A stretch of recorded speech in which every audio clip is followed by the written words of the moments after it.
Hi everybody, this is Bruce with habowskistudio. In today's video you're going to learn how to do a little plein air bushcraft. I brought along my French easel to give you an idea of what it's going to be like with quite a bit of painting gear. Normally I would have my smaller paint pots, but this would give you an extreme situation. And this is what I bring for my turpentine. Everything else is in this bag. And a little folding stool folds right up. So what we're going to do today is I'm going to teach you how to set up a tarp in inclement weather. Maybe you just need it for shade, if it's sunny out and that sort of thing and you want to paint in the shade. Or mostly it's for if you get caught in some rainy weather, like today it's a little cloudy and you might get drizzled on. We're in the middle of the woods here at Colby. And I'm going to show you how this happens. And some parts of the video are going to be a little time-lapse because you don't need to see every second of me stringing up the tarp, but you can see the process of stringing it between two trees with the Ridgeline and that sort of thing. So you'll learn a lot of techniques, and let's get going. Okay, so what I had in my small backpack I just showed you, here's the two items we're going to use. This is just a little bag. It can be any bag that you have at your house, and it just has some rope. You're going to need some tent pegs, or you can use sticks here in the forest, whichever you prefer. I like to bring some of these along in case you don't have the option for some broken twigs or something to use as stakes. So, and the Ridgeline, I like to do about maybe 30 feet just to give you some distance in case your trees are far apart or that sort of thing. And then I have little pieces of looped string, two of those. Those are called prusik knots, and they're going to loop around the Ridgeline in such a way to create a tautness for the tarp from side to side. And you can look those up on YouTube. I'm not going to get into the details of how to make these prusik, P-R-U-S-I-K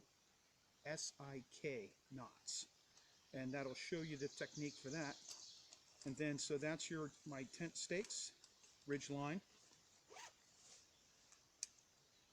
And over here I have at least,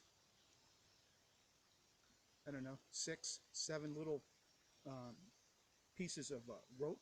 You can use thin string like nylon string. That'll lessen the bulk in your pack, but I just happen to have some of this nylon cord.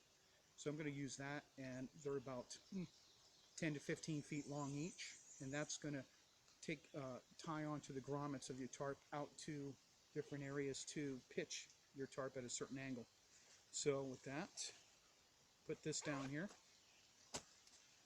and this is a 5x7 backpacker's tarp that I bought at Walmart for $10, 5x7.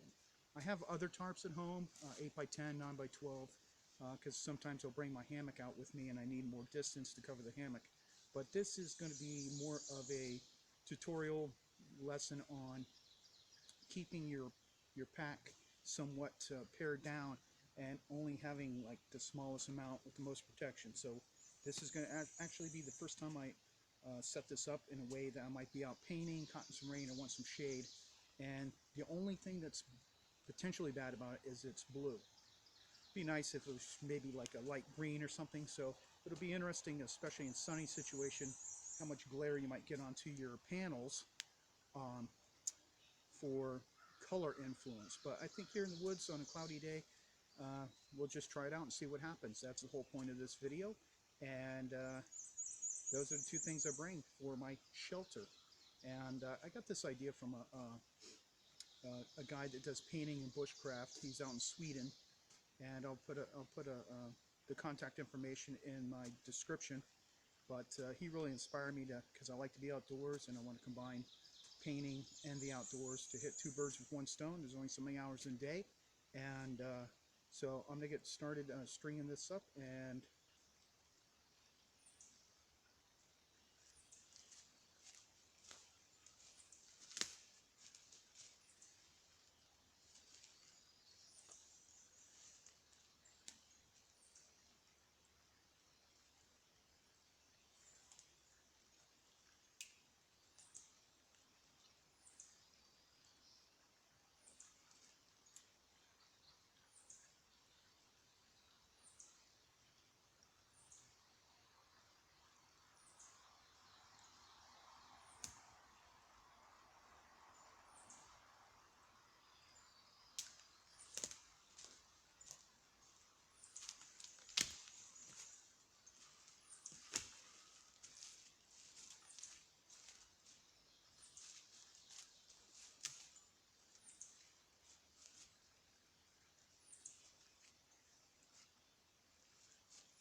Okay, so what I've done here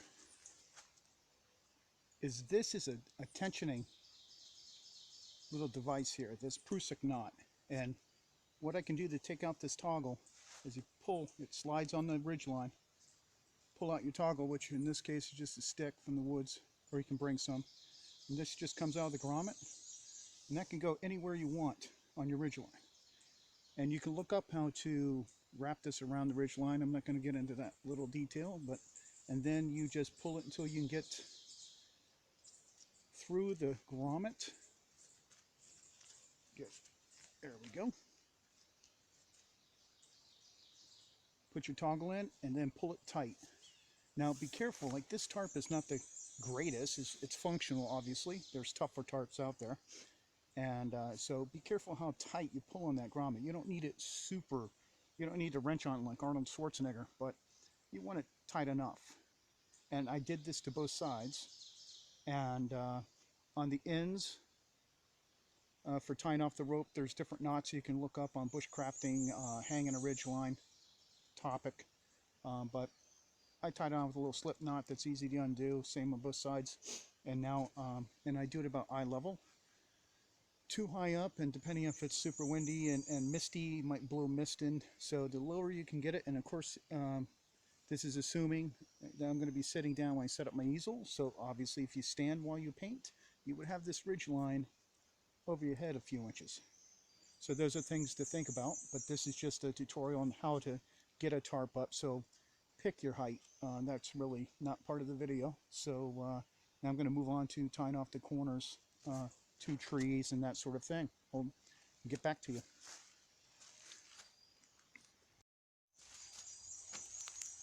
Okay, now I'm going to show you how I tie the rope onto the tarp.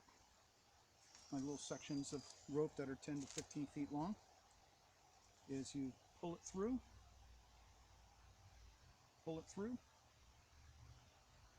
get a little pinch, go over and under, and pull it tight so you have a little bit of a tag end sticking out like that. And now you just cinch it up to the grommet, and when you're done with your tarp later on, you just pull that out and it comes out very easy. Slip knot, I guess they call it. I'm not a big knots expert, but I think that's what they call it. So now I'm going to do that to all four corners and start tying off the trees. Okay, what I'm doing on one of the trees I'm tying off to is what they call a taut line hitch. Again, you can look that up on YouTube, bushcrafting. And this is an adjustable, going to be an adjustable knot for the tautness of your tarp at the corners. And it's very useful. And what you do, I'm not sure how well, I'll do it up here, is you always bring it around. The loose end is always around the tree and in your left hand. And then what you do, always around the tree and in your left hand, the loose end. And then what you do is you go over that line that's pulling on the tarp. You go under once, under again, and now you have this loose end. It goes under the rope. You got your loop sticking up, and you pull that tag end back through, and it creates, you probably can't see it, but 3 nice little loops in a row. You pull that tight, and that's a tension. You can pull it like this, and it won't go back on itself because of tension. If you want the tarp loose, you loosen it. Maybe it's super windy, and if the tarp is too tight, the wind's just going to rattle that tarp and eventually pull your grommets out. So you might want at that point, oh, let me loosen just a bit so it has a little give. You can also probably, you know, take those thin bungee cords that you can buy and loop that and create like a shock, you know, and tie the rope to that. That potentially could work. That's a good idea. They have some shock cord that you can buy. I don't know where to get it, but it's probably online somewhere. So I'm going to pull that tight and get to the other tie-offs. I'm doing all of them with the taut line hitch. So here's what we're going to do. We don't have a tree close enough to tie this off. So what you need to do if you're out in the woods is you find a dead limb laying around like this, and we're going to use that for stability. And the way to do that, sorry if the audio is a little low. The way to do that is you pull around the object, loop it once, like so, and now you have it kind of looped in there, and that's why you bring your tent stakes. I use the aluminum ones. They're lightweight, and it's always about ounces when you're carrying stuff around out in the woods or anywhere. So now what I'm going to do is tie that, stake this into the ground and put a top line hitch like I showed previously in a video to give tension on this depending on the wind on the tarp, so it doesn't pull grommets out. So I'm going to do that. You can also maybe use your trekking pole. Of course, it's going to be lower down. The trekking poles only come up so much, but if you're not out in the woods or just in a field, potentially that could work. And but yeah, now I'm going to do that. Then I'll show you what the finished product looks like, and let's get on with it. Okay, here's the finished tarp. Now, of course, for the tutorial here, I just set it up so you can find out techniques about how to do that. Now, of course, this is a pretty open pitch. This corner here is a little bit down. Doesn't need to be, but might be a good idea if you expect rain, so you have some runoff in one area, and it's kind of a downhill spot. Not that that's super important, but you don't want it puddling at your feet. And then, like I said, I wrapped that around the stick for support because we didn't have a tree nearby, and staked it to the ground. Now, originally this stake was a little further out. I had to move it in because I didn't have enough rope to get to the ground and stake it out. So that's how you solve that problem.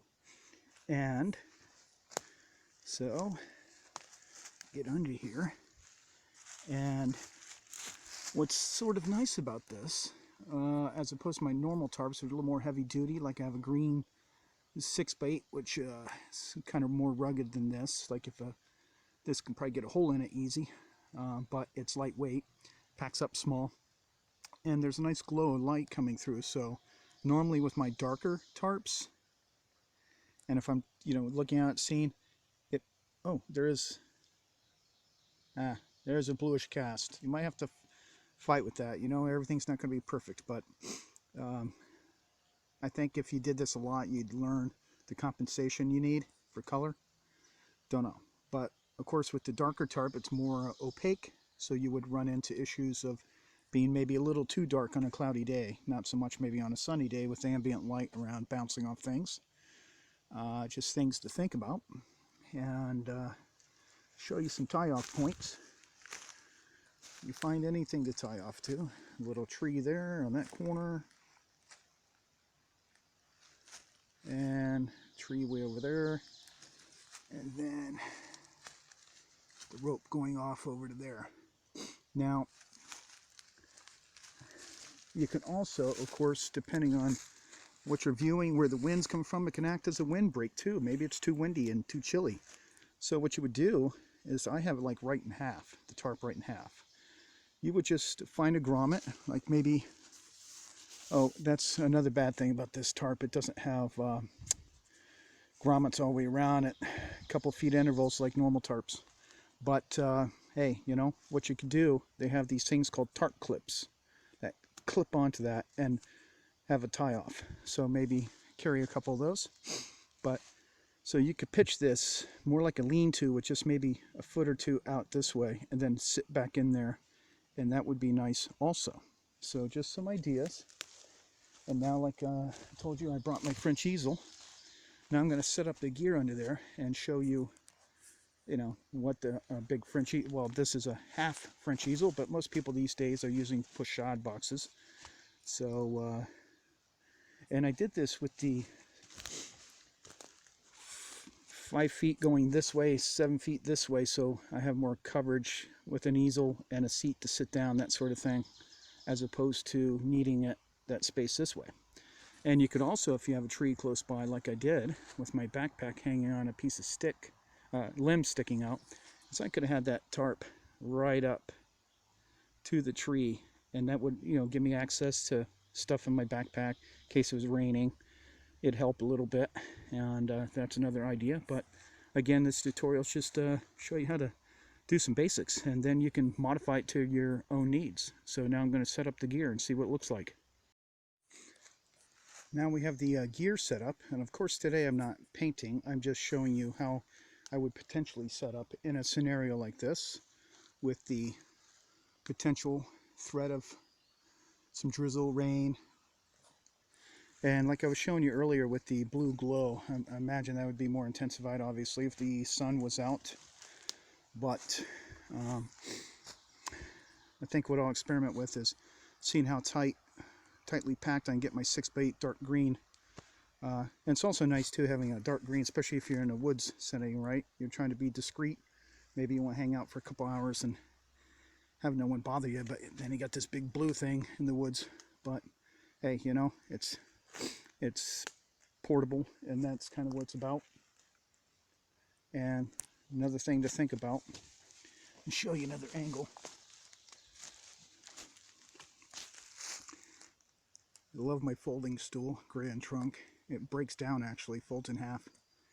And then my half French easel. Normally I would probably have my, if I'm going to be doing a lot of hiking in the woods, so I'm not too far from the actual road, but carrying this around, dragging on one arm, I suppose you can sling it over your, make a sling and have your backpack and then that French easel slung over you. Something to experiment with. But also when you sit down on the stool, in some forest floors obviously very soft and you can sink down a little bit. Now normally, you know, it's a toss-up. I like to stand to, you know, step away from the painting, that sort of thing. But whatever you decide, if you choose to sit, something to think about is your over a few minutes the feet can sink down into the dirt and that sort of thing, kind of a nuisance. What you can try to do is maybe find some bark that came off a tree that's fallen, or some flat pieces of wood, and maybe make little pieces to go under the feet where you're going to sit. Sounds like a little bit of a pain, but if you really wanted to sit, you could solve it that way in the woods. Of course, urban settings or something, you don't need to worry about that. But overall, I'm liking I like this idea. So you might bring an extra, if you really pare this down, I don't know, maximum of 3-4 pounds of gear, which isn't really that much. Obviously this tarp is very lightweight too. It's probably like half the weight of my 6x8 rolled up, but I guess in the end I would prefer more heavy duty one. But hey, again, these are just ideas for you if you want to get out there and do some bushcraft plein air painting. And this is a little spot I like to paint here in Colby Woods. This nice stream. This time of year the water's really low, but if I came in March or something like that, it'd be a little higher. But this gives you opportunity to do water reflections, rocks, textures. So I want to thank you for joining me, and if you please subscribe to my channel if you haven't already, and if you are a subscriber, thank you for watching my videos. I really appreciate it. And if you have your own little tips for doing a sort of setup like this, I'd love to hear them. Put them in the comments, and yeah, share this stuff with artists that you think might find it useful. I just happen to be setting up in the woods, but I think this could work anywhere, even in potential urban settings, because you have light posts to tie off the tarp too. If you want that shade or protection, you know you're going to be somewhere for a while and there's a threat of rain, you don't have to worry about it starting to rain and you got to stop. Oh, one last thing. Once say it did rain, now you got this wet tarp, right? So it stopped raining and maybe you got to get going. You don't have time for the sun to come out and dry off the tarp. Hey, you know, you just roll everything up. I would actually, if I'm in a hurry, I would leave the ropes tied to the corner of the tarps, wrap everything together until you get home, sort it back out. Or you can leave them that way so it's easier, quicker setup, whichever you prefer. But I just bring a plastic grocery bag and put everything in there until I get home to have the proper time to hang it up somewhere to dry, and then put it back in its carrying case. So another little thing to be sure to carry with you. And if you're especially, you know, anywhere, one thing I recommend too, carrying in your painting gear, is a basic first aid kit. especially including tweezers in it in case you're out in the woods, you fall and get a splinter, whatever. Especially if you get a splinter. If you can't get it out right away, it can be very annoying.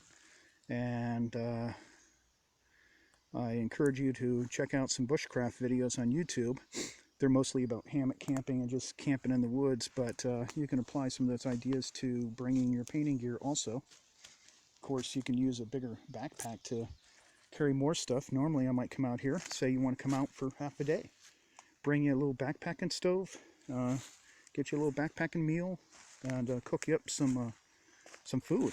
It's peaceful doing that. You just, yeah, it's a little extra weight, but if you want to go for a little short hike, get a little painting done, hang out for longer than just doing the painting. So just ideas, and again, thank you for watching, and I hope you enjoyed this video, and take care until next time.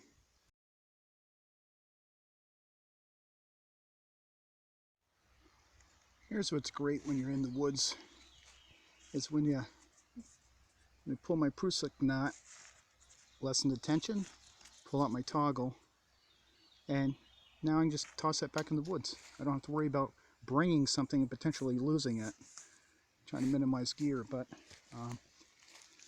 it is helpful maybe have some emergency ones or something just in case. You can always find sticks somewhere, I'm sure, but what's nice about these prusiks, once you pull them out, is everything about this bushcrafting stuff is about, with knots, is quick release. So now that I've got this little knot that's the end of the loop, now I just pull that and it's loose.